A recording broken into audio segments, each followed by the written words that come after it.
नमस्कार दोस्तों, स्वागत है आप सभी का आज की इस क्लास में। इस क्लास में मैं आपको हिंदी का सिलेबस डिस्कस कराऊंगा। आप किसी भी वन डे एग्ज़ाम की तैयारी कर रहे हो, चाहे वो यूपी स्टेट का हो या अदर स्टेट का, जिसमें हिंदी पूछी जाती हो, तो ये जो सिलेबस आपको मैं डिस्कस करा रहा हूँ, ये सभी एग्ज़ाम्स के लिए सफिशिएंट रहेगा। अगर आपने एक बार इस सिलेबस को अच्छे से देख लिया, अच्छे से समझ लिया, ठीक है, तो आपको इस सिलेबस में फिर कोई प्रॉब्लम नहीं आएगी। फिर हम एक एक करके इन सभी के सभी टॉपिक को करते जाएंगे और धीरे धीरे आगे बढ़ते जाएंगे। ठीक है, आप चाहे यूपी कांस्टेबल की तैयारी कर रहे हो या यूपी एसआई की, यूपी टेट, यूपी पैट, ठीक है, या टीजीटी पीजीटी किसी भी वन एग्जाम की तैयारी कर रहे हो, चाहे वो झारखंड पुलिस में तो शायद हिंदी नहीं पूछी जाती है ना, एमपी पुलिस में पूछी जाती है, राजस्थान पुलिस में शायद हटा दी है।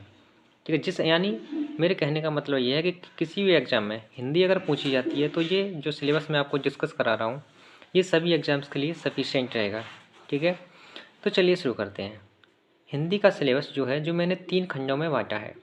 पहला खंड हमारा भाषा खंड, दूसरा है व्याकरण खंड और तीसरा है साहित्य खंड। ठीक है, भाषा खंड में हमें क्या क्या पढ़ना है? भाषा खंड में हमें कुछ ही टॉपिक पढ़ने हैं, जिसमें हिंदी भाषा का विकास पढ़ना है, राष्ट्रभाषा क्या होती है, राज्य भाषा क्या होती है और राजभाषा क्या होती है, ये पढ़ना है।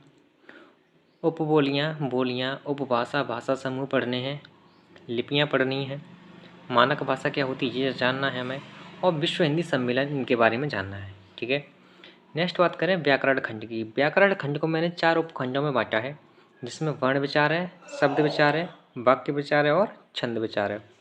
ऐसे ही हम साहित्य खंड की बात करें तो साहित्य खंड में भी हमें ये सारे टॉपिक पढ़ने हैं। ये तो किसी की रचना है, किसी की उपन्यास, किसी के नाटक, किसी की आलोचना, किसी की आत्मकथा, जीवनी, ये सब पढ़ना है। ठीक है, तो सबसे पहले हम बात करें वर्ण विचार पर। वर्ण विचार में हमें 3 टॉपिक पढ़ने हैं, जिसमें वर्णमाला आती है। सबसे पहला टॉपिक हमारा यही रहेगा, वर्णमाला क्या है, वर्णमाला। दूसरे नंबर पर वर्तनी, तीसरा संधि। फिर संधि को कवर करने के बाद हम पढ़ेंगे शब्द विचार। शब्द विचार में हमें कौन कौन से टॉपिक पढ़ने हैं? उपसर्ग, प्रत्यय, समास, शब्द के भेद, जैसे यौगिक शब्द, रूढ़ शब्द और योग रूढ़ शब्द, तत्सम तद्भव, संज्ञा, सर्वनाम, क्रिया, विशेषण, अव्यय, निपात। इन सभी टॉपिक को हम धीरे धीरे करते जाएंगे तो आगे बढ़ते जाएंगे, अपने सिलेबस को कंप्लीट करते जाएंगे। ठीक है, नेक्स्ट इसमें पर्यायवाची शब्द, विलोम शब्द। अगला अनेक शब्दों के लिए एक शब्द, जिसे हम वाक्यांशों के लिए एक शब्द कहते हैं ना। ठीक है, जैसे गगन, गगन चुम्बी। ठीक, गगन को चूमने वाला गगन चुम्बी। जैसे रात में विचरण करने वाले को क्या कहते हैं? निशाचर कहते हैं। ठीक है, उत्तर और पूर्व के मध्य की जो कोण बनता है उसे क्या कहते हैं? उन्हें एक शब्दों के लिए अनेक शब्द बोलते हैं। ठीक है, रिक्त स्थानों की पूर्ति जाननी है। रिक्त स्थानों की पूर्ति हमें 2 तरीके से करनी होती है, पहली वाक्य में और दूसरी अनुच्छेद में। ठीक, अब आते हैं वाक्य विचार पर कि वाक्य विचार में हमें क्या क्या पढ़ना है। वाक्य विचार में हमें वाक्य के भेद जानने हैं कि वाक्य कितने प्रकार के होते हैं, जिसमें विराम चिन्ह जानना है हमें, वाक्य शुद्धि जाननी है, मुहावरे, लोकोक्तियाँ। ठीक है, क्रमबद्धता। अब ये क्रमबद्धता क्या होती है, ये हमें 2 तरीके से देखनी होती है, एक तो वाक्य में क्रमबद्धता और अनुच्छेद में क्रमबद्धता। ठीक है, उसके बाद हमें अपठित गद्यांश को डिस्कस करना होगा। अगला है छंद विचार। इस छंद विचार में हमें क्या क्या पढ़ना है? इसमें पहला है हमारा शब्द शक्ति। शब्द शक्ति 3 प्रकार की होती हैं, लेकिन ये यूपीएसआई का टॉपिक है तो उसमें कवर करना होगा। ठीक है, उसके बाद रस।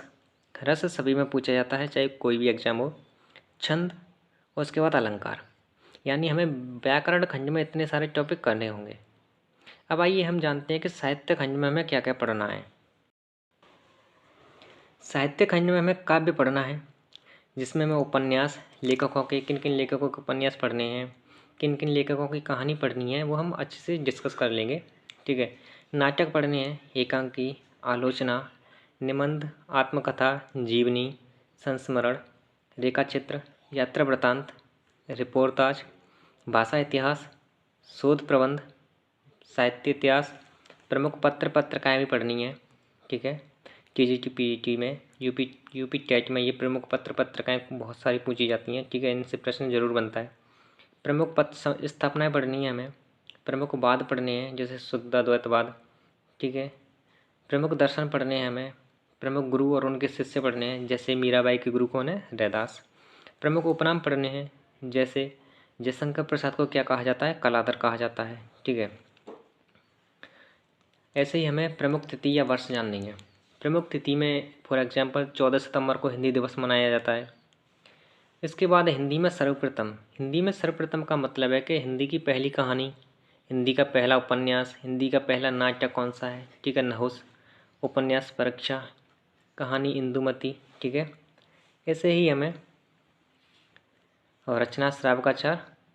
पुरस्कार पढ़ने हैं, कुछ महत्वपूर्ण पुरस्कार डिस्कस करने हैं, जिसमें साहित्य अकादमी पुरस्कार, व्यास सम्मान, ज्ञानपीठ पुरस्कार, सरस्वती सम्मान, मूर्ति देवी पुरस्कार और बिहारी पुरस्कार।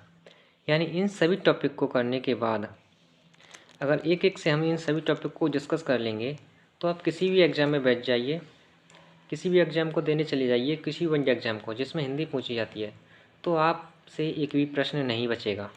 आप सभी हिंदी के सभी प्रश्नों को आसानी से बहुत जल्दी कराएंगे। ठीक है, तो इस सिलेबस को एक बार अपनी नोटबुक में नोट डाउन ज़रूर कर लेना, क्योंकि बार बार वीडियो देखने से अच्छा है कि एक बार अपनी किताब में, अपनी नोटबुक में नोट डाउन कर लो और उसी को अपनी टेबल पर या दीवार पर कहीं भी चिपका लो, जिससे कि आपको पता चले कि हमें हिंदी में कौन कौन सा टॉपिक हमारा कवर हो गया है और कौन कौन सा टॉपिक हमें अभी पढ़ना है।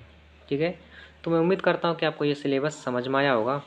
तो कमेंट बॉक्स में ज़रूर बताएं कि हमें कहाँ से शुरू करना चाहिए क्लासेज, भाषा खंड से जिसमें हिंदी भाषा का विकास, या हम व्याकरण खंड से जिसमें वर्णमाला से शुरू कर सकते हैं। कमेंट बॉक्स में ज़रूर बताएं। ठीक है, तो चलिए फिर मिलते हैं क्लासेज में। धन्यवाद।